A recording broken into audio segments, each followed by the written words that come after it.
오늘은 산상수훈의 12번째 말씀, 마지막 결론으로 오늘 말씀을 드리고자 합니다. 결론이라 함은 앞의 내용을 근거로 하여서 최종적인 판단을 내린다는 것이죠. 그렇다면 우리가 지금까지 살펴본 앞의 내용, 산상수훈의 가르침이 어떠한 것인지 살펴봤으면 좋겠습니다. 사실 예수님께서 산상수훈을 통하여 말씀하신 것을 잘못 오해하는 사람들이 있습니다. 어떤 사람들에게 있어서 산상수훈은 고급한 윤리 혹은 도덕과 같은 것이었습니다. 누가 오른뺨을 치거든 왼뺨도 돌려대라. 오른손이 한 일을 왼손이 모르게 하라. 사람에게 보이려 하지 말고 은밀히 구제하고 기도하고 금식하라. 남의 티를 보지 말고 자신의 들보를 깨달아라. 남에게 대접을 받고자 하는 대로 너희도 남을 대접하라. 이러한 말씀들은 어떤 세상적인 가치와 기준을 가지고 보았을 때도 굉장히 좋은 말씀이죠. 도덕적으로 보았을 때도 상당히 높은 수준의 경지일 것입니다. 바리새인들의 율법적 행위를 뛰어넘어서 그 신앙생활에 있어서 내면적 본질을 추구하는 그런 특별한 영역입니다. 분명히 우리는 예수님의 이 가르침을 따라서 행위가 아니라 우리의 마음을 바꿔야만 하죠. 하지만 우리가 오해하지 말아야 할 것이 무엇이겠습니까? 예수님의 가르침대로 우리가 우리 자신을 바꿀 수 있을 만한, 우리의 마음을 뒤바꿀 만한 실력과 능력을 가지고 있지 않다는 것입니다. 오른뺨을 맞았을 때 왼뺨을 돌려댈 실력이 우리에게 있겠습니까? 오른손이 한 일을 왼손이 모르게 할 실력이 있겠습니까? 다른 사람의 티를 보지 않고 자신의 들보를 보고 깨달을 만한 그런 수준이 과연 우리가 있겠습니까? 이러한 능력과 실력이 없다는 것은 무엇을 이야기하는 것입니까? 예수님께서 산상수훈의 말씀을 시작하시면서 무엇이라고 말씀하셨는지를 우리가 기억해야 할 필요가 있습니다. 마태복음 5장 20절 말씀을 보시게 되면 너희 의가 서기관과 바리새인보다 더 낫지 못하면 결코 천국에 들어가지 못하리라. 즉 우리의 능력과 실력으로 천국에 과연 들어갈 수 있겠습니까? 우리가 오해하지 말아야 할 것은 산상수훈의 말씀이 우리에게 어떤 윤리적인 요구, 어떤 도덕적인 잣대를 가지고 그것을 이루라고 하는 것이 아닙니다. 예수님께서 처음에 전제하며 말씀하셨던 것처럼 이 가르침대로 해야만 천국에 갈 수 있다고 하는, 즉 사람들 앞에서 더 높고 낮음의 문제가 아니라 우리 생명과 구원의 문제에 대해서 지금 말씀하시는 것이라는 거죠. 그러나 그 가르침을 지킬 만한 실력이 없다는 것이 문제입니다. 우리의 생명과 구원을 우리 스스로가 만들어낼 수 없다는 것이죠. 우리가 그동안 산상수훈의 말씀을 통하여 살펴보았던 것은 우리에게 필요한 것은 예수 그리스도라는 거예요. 구원은 오직 예수께만 달려 있습니다. 내가 그 말씀을 듣고 지키겠다가 아니라 우리가 가장 먼저 생각해야 되는 것은 그 말씀을 따라 지킬 수 없는 나에게 예수 그리스도 외에는 다른 소망이 없다는 것을 먼저 깨달아야 한다는 것입니다. 그 이후에야 우리가 그 말씀을 따라 지킬 수 있는 능력이 있다는 거예요. 나에게서 그 능력을 찾을 수 있는 것이 아니라 위로부터 오는 능력, 즉 하나님의 도우심과 그 하나님의 은혜와 능력을 따라서 예수님께서 가르치셨던 그 내용을 지키고 행할 수 있는 능력을 얻게 되는 것입니다. 즉 나에게 근거한 것이 아니라 하나님에게 근거한 것입니다. 누가 여러분의 오른뺨을 쳤을 때에 내가 구원을 이루기 위해서 화가 나는 것을 간신히 참으면서 왼뺨을 돌려대는 것이 아닙니다. 그것은 바리새인의 율법적 행위와 같을 뿐이고, 지금 예수님께서 우리에게 말씀하시고자 하는 것은 내가 이것을 행하는 것이 먼저가 아니라 내가 예수 그리스도를 통하여 먼저 그 사랑과 은혜를 경험할 때에만 왼뺨도 돌려댈 수 있다는 것입니다. 산상수훈은 윤리와 도덕을 가르치고자 하는 것이 아니라 복음, 곧 예수 그리스도를 우리에게 증거하는 말씀입니다. 예수 그리스도 외에는 이런 능력이 나타날 수 없음을 전제로 하는 말씀이란 것이죠. 그러므로 우리에게 자랑할 것이 있겠습니까?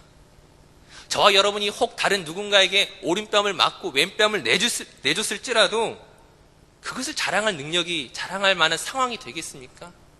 우리가 그것을 가지고 다른 사람에게 너는 왜 왼뺨을 내주지 않느냐라고 판단할 수 있겠습니까?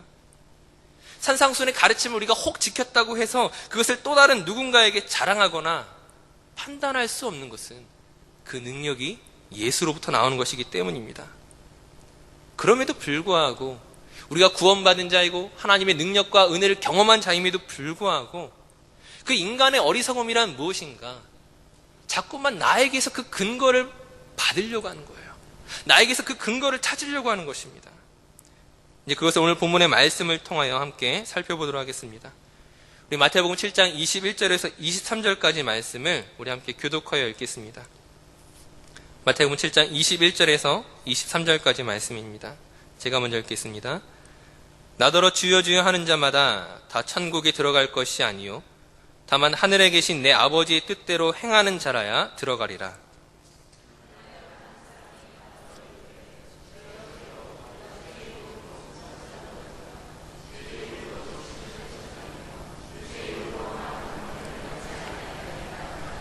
다 함께 그때 내가 그들에게 밝히 말하되 내가 너희를 도무지 알지 못하니 불법을 행하는 자들아 내게서 떠나가라 하리라. 아멘. 앞서 산상순의 말씀을 시작할 때 이것이 천국에 들어가는 것이라고 말씀하셨던 것처럼 지금 마태복음 7장에서도 이것이 천국의 문제라고 이야기하고 있습니다. 더 좋은 인간이 되고자 하는 윤리와 도덕의 문제가 아니라 천국에 들어가는 생명과 구원의 문제라는 것을 이 서론과 결론이 함께 보여주고 있는 것이죠. 근데 방금 읽었던 본문 마태복음 7장 21절에서 아버지의 뜻대로 행하는 자라야 천국에 들어간다고 하셨는데 막상 주님 앞에 나와서 내가 그 말씀대로 행했다고 하는 사람들에게 주님께서 무엇이라고 말씀하십니까? 22절, 23절 말씀을 보시게 되면 우리가 주의 이름으로 선지자 노릇하며 귀신을 쫓아내고 권능을 행했습니다. 그렇게 말하는 사람들에게 주님은 내가 너희를 도무지 알지 못한다고 대답하십니다. 오히려 더 나아가서 불법을 행하는 자들아 내게서 떠나가라고 말씀하시죠. 이를 통해서 알 수 있는 것은 선지자 노릇하고 귀신을 쫓아내고 권능을 행하는 것이 막상 천국에 들어가는 것과는 상관이 없었다는 것이죠. 이것은 곧 무엇을 말하는 것이겠습니까? 우리가 그동안 살펴보았던 산상수훈의 내용으로 이야기한다면 우리가 왼뺨을 내주고 오른손이 한 일을 왼손이 모르게 하고 은밀하게 구제하고 은밀하게 기도하고 은밀하게 금식했을지라도 막상 그것이 아버지의 뜻대로 행한 것과는 상관이 없을 수도 있다는 것이죠. 그날의 주님 앞에서 사람들이 이렇게 항변할 것입니다. 산상수훈의 가르친 대로 예수님의 말씀대로 우리가 이렇게 행하지 않았습니까? 우린 그것이 진리라 생각하고 그것을 이루어야 한다고 생각했는데 막상 주님께서는 내가 너희를 도무지 알지 못한다고 말씀하실 수도 있다는 거예요. 주의 이름으로 행했다고 말하지만 왜 그것이 주님의 인정을 받지 못합니까? 어디까지나 그 일의 주체가 하나님이 아니라 예수 그리스도가 아니라 나에게서 비롯된 것이기 때문입니다. 내가 한 일로서 자기를 증명하려고 하지만 자기로서 증명할 수 있는 것은 나의 죄악과 한계와 무기력 외에는 증명할 것이 없다라는 거예요. 근데 여기에 우리의 믿음에 대한 오해가 있다는 것입니다. 우리가 예수님을 믿음으로 구원을 받았죠. 하지만 여기서 말하는 믿음이란 것이 예수님을 믿는 나의 행위를 이야기하는 것이 아닙니다. 물론 오해의 소지가 약간 있지만 내가 예수님을 믿기 때문이 아니라 우리의 구원은 내가 예수님 안에 있기 때문에 구원을 받는 것입니다. 이것이 비슷해 보이지만 좀 다르다는 거예요. 예수님을 믿는 나의 행위로서 이야기된다면 우리는 실패할 수밖에 없습니다. 왜냐하면 예수님을 믿는다고 말하면서도 우리는 세상의 다른 가치와 좋은 것들을 여전히 믿고 소망하고 바라보고 있기 때문이죠. 하나님의 말씀을 따라 지키면서도 동시에 세상의 유혹과 가치에 빠져버리고 맙니다. 산상수훈의 말씀을 지킨 것 같았지만 동시에 바리새인들처럼 그것을 자기의 자랑으로 삼는 것이 인간의 죄악입니다. 귀신을 쫓아내고 권능을 행했을지라도 동시에 그것으로 나의 유익을 삼고자 하는 것이 인간의 죄악된 본성입니다. 즉 구원은 어디서부터 찾을 수 있느냐? 나에게서 찾을 수 없다는 것이죠. 기독교 신앙의 구원의 유일한 근거와 방법과 이유와 내용은 오직 예수 그리스도입니다. 예수 그리스도 안에 있는 것이 무엇이냐? 예를 들어서 노아의 그 홍수 때에 그 방주 안에 있는 사람이 착하거나 성실하거나 괜찮거나 이것과는 상관이 없다라는 거예요. 방주 안에 있어야 구원을 받는다는 것이죠. 또 다른 예로 우리가 기차를 타게 될 때에 내가 앞을 보고 앉든지 혹은 뒤를 보고 앉아 있든지 그 기차 안에 있는 사람은 목적지로 가는 것처럼 내가 예수를 믿는 어떤 행위가 아니라 내가 어떤 선한 일을 하는 것이 아니라 예수 안에 있을 때 구원을 받는 것입니다. 근데 예수 안에 구원이 있다는 이 명확한 사실을 우리가 너무나 잘 알고 있음에도 불구하고 막상 이것을 자칫 오해하거나 잘못 이해하거나 실수를 할 때가 있다는 것이죠. 오늘 본문 바로 뒤에 나오는 비유가 이를 잘 보여주고 있습니다. 네, 마태복음 7장 24절에서 27절까지 말씀을 우리 함께 교독하여 읽겠습니다. 마태복음 7장 24절에서 27절까지 말씀 제가 먼저 읽겠습니다. 그러므로 누구든지 나의 이 말을 듣고 행하는 자는 그 집을 반석 위에 지은 지혜로운 사람 같으리니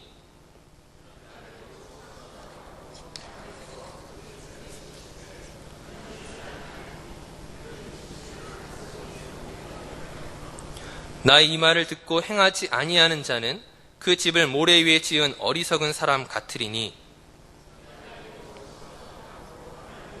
그 집에 부딪힘에 무너져 그 무너짐이 심하니라. 아멘. 예수님의 이 비유는 지금 집을 비유하는 것이 아닙니다. 집이 어디에 세워졌는지를 비교하는 것이죠. 홍수가 났을 때 무너진 집은 기초가 부실하기 때문입니다. 반대로 홍수가 났을 때 견디는 집은 반석 위에 있기 때문이죠. 이 반석이 예수 그리스도라는 사실을 우리는 알고 있습니다. 예수 없이는 다른 어떤 곳에 집을 지어도 아무리 성실하게 열심히 충성하여 지을지라도 무너질 수밖에 없다는 것이죠. 그런데 우리의 실수와 착각은 무엇입니까? 어디에 짓느냐에 관심을 두는 것이 아니라 어떻게 집을 짓느냐에 관심이 머물러 있을 때가 있다는 것입니다. 24절과 26절의 연거푸 무엇이라고 말합니까? 나의 이 말을 듣고 행하는 자. 우리는 행하는 것에 관심이 있다는 거예요. 바로 그 위에는 오늘 본문에서 선지자 노릇하고 귀신을 쫓아내고 권능을 행하는 것으로 천국에 들어갈 수 없다는 것을 이야기하셨음에도 불구하고 또다시 그것을 우리의 신앙생활과 우리의 신앙 행위 안에서 내가 듣고 행하는 것을 찾으려고 한다는 것이죠. 우리는 집을 잘 지으면 됐지라고 생각하는 경향이 있지만 집을 어디 위에 짓는가가 우선되지 않으면 그 집을 세우는 수고와 노력이 아무것도 아닌 것, 헛된 것이 되고 마는 것을 우린 잊어버릴 때가 있습니다. 즉 나의 이 말을 듣고 행한다는 것이 어떤 의미인지를 바로 이해해야 된다는 거예요. 우리가 일반적으로 이해하는 행하는 것에 그 초점이 있는 것이 아닙니다. 오늘 보면 마태복음 7장 18절에서 20절까지 말씀을 우리 교독하여 읽겠습니다. 마태복음 7장 18절에서 20절까지 말씀입니다. 좋은 나무가 나쁜 열매를 맺을 수 없고 못된 나무가 아름다운 열매를 맺을 수 없느니라.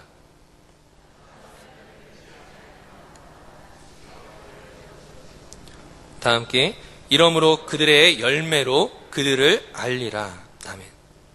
열매로 그들을 안다는 것이 무슨 의미이겠습니까? 일반적으로 사람들은 이것이 사과나무인지 감나무인지 배나무인지 잣나무인지 뭐 이렇게 똑똑한 사람이 아니고선 잘 모를 수 있다는 거예요. 네? 구별하기가 힘들다는 거죠. 하지만 그 나무의 열매를 보면 이것이 사과나무인지 감나무인지 확실히 알 수가 있습니다. 마찬가지로 거짓 선자인지 참 선지자인지 그 열매를 통해 알 수가 있는데, 그러나 오해하지 말 것은 주의 이름으로 선지자 노릇하고 귀신을 쫓아내고 권능을 행하는 열심이 막상 그 열매는 아니라는 것이죠. 일반적으로 사람들이 생각하는 행함과 열심, 노력, 성실함이 예수님이 말씀하시는 열매하고는 다른 거라는 것입니다. 겉으로 보여지는 능력과 열심을 가지고서 열매로 판단해서는 안 된다는 것이죠. 예수님께 속해 있다는 것을 무엇으로 알 수 있겠습니까? 마태복음 16장 16절 말씀에 보시게 되면 베드로의 예수님에 대한 고백이 나옵니다. 우리가 잘 알고 있는 말씀이죠. 시몬 베드로가 대답하여 이르되 주는 그리스도시요 살아계신 하나님의 아들이십니다. 이 베드로의 이 고백에 대해서 예수님이 칭찬하시고 그의 고백 위에 교회를 세우시겠다고 약속하십니다. 그런데 21절 이하에 보시게 되면 갑자기 전혀 다른 상황이 있는 것을 볼 수가 있죠. 마태복음 16장 21절에서 23절까지 말씀, 우리 자막의 말씀 함께 교독하여 읽겠습니다. 마태복음 16장 21절에서 23절까지 말씀입니다. 이때로부터 예수 그리스도께서 자기가 예루살렘에 올라가 장로들과 대제사장들과 서기관들에게 많은 고난을 받고 죽임을 당하고 제3일에 살아나야 할 것을 제자들에게 비로소 나타내시니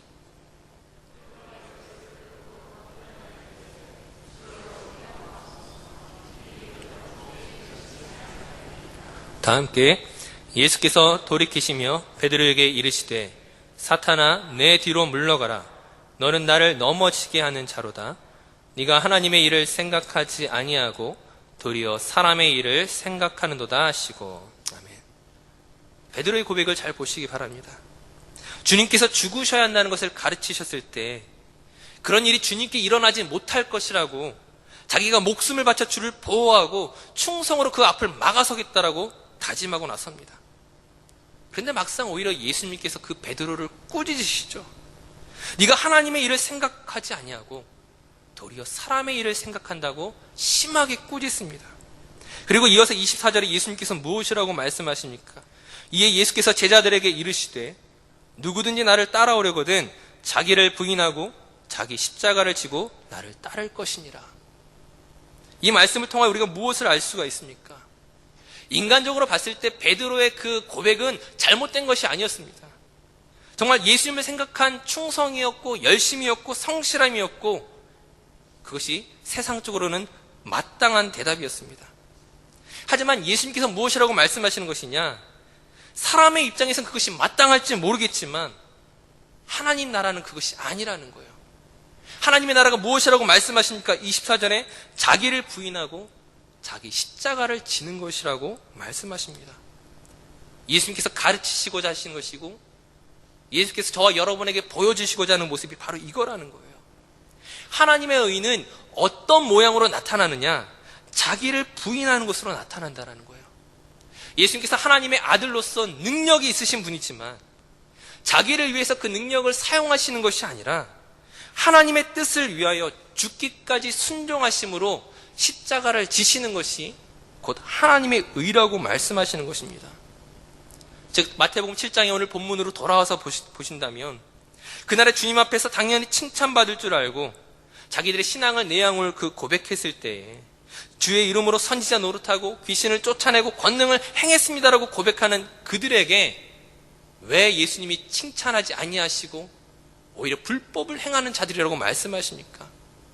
그들은 하나님이 인정하시는 그 좋은 나무된 표가 그런 것이라고 생각했지만 하나님을 위하여 열심히 일하는 것이라고 생각했지만 하나님의 나라는 그것이 아니었다라는 거예요.